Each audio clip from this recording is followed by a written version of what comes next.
we've talked a little bit about how Holy Moments has impacted you personally, and sort of set the stage that Holy Moments is the answer to the mess of life. So, what is a holy moment, and how do I have one? Yeah. So one of the things I did in the book was I really spent time on defining the holy moment. And then I broke it down word by word, phrase by phrase, step by step, Mhm. so that there would be no confusion. A holy moment is a single moment in which you open yourself to God, you make yourself available to Him, you set aside personal preference and self interest, and for one moment, you do what you prayerfully believe God is calling you to do. That's a holy moment. And that's how you have one too. Is that you have this moment and this awareness there, um, and you invite God into that moment, and you set aside self interest. So I would love it if we broke it down a little bit, and I just want to ask you, why do you focus on a single moment? Why just one single moment? Why do you get that specific and that narrow with it? Many reasons. I think one reason is because that is where life happens. Life happens in the present moment, and it is the only place to meet God. Um, God is constantly existing in the present moment. If we want to commune with God, if we want to connect with God, if we want to spend time with God, it will happen only in the present moment. Um, and so that's one reason. Another reason is because it's very, very difficult, possibly impossible, to be overwhelmed by a single moment. Mm. Um, Even a single moment of um, horrific suffering, a single moment, not 5 minutes, but even a single moment of horrific suffering can be absorbed, can be integrated, can be experienced. It's the addition of these moments that make life unbearable and overwhelming. Um, Whether that's someone being tortured um, in a military situation, or just the stress of daily life.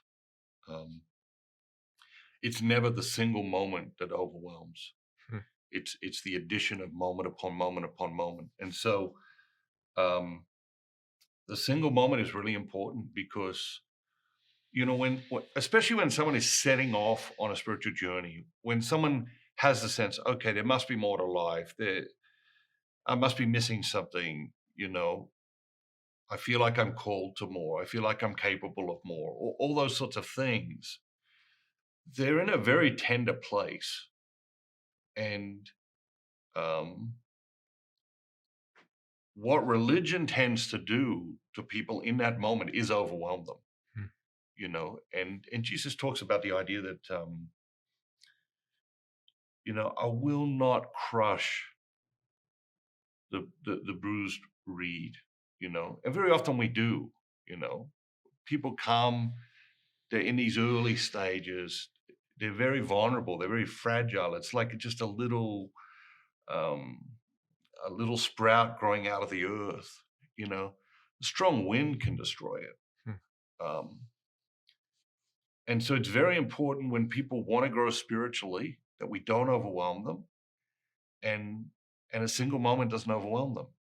You know, if you say to them, "Hey, you need to be a saint like you need to be a saint like Francis of Assisi or Mother Teresa," or what happens? They get overwhelmed. They start to think about all the impossibilities of why they can't do that, of why they can't be that. Hmm. Um, what the single moment does is it reveals possibilities. It puts us in a place, mentally, psychologically, spiritually, in a place of possibility. So the single moment is really important. It feels like when you distill it down to a single moment, that where I am in my life, it doesn't matter at all. And there's no prerequisite for it. Like I read that and I think I don't need any background or any training or literally anything in order to have a holy moment. I just I need to do what you just shared. I need to be able to place I need to give God the opportunity to speak into my life in a single moment. And that's all that needs to happen. And it feels so simple. Is it like too simple or I don't know. What do you think about that? I mean, in a lot of my writings, I talk about the idea that, like, if you get to an end of a chapter or if you get to end of a book and you feel overwhelmed, you have misunderstood what I'm trying to say. You know, at the end of each point, at the end of each chapter, at Mm, the end of each book, I want my reader to be able to say, "Wow, I can do that." mm, That's possible. That's not overwhelming. It's not too much. I don't need a doctorate in this or a master's in that to begin. I can begin today, and I really can do that. And so, if you ask, is it too simple? I I would argue there's no such thing. mm, Um, our capacity to complicate things is astounding and devastating. Even the simplest things, we have a tendency to complicate them.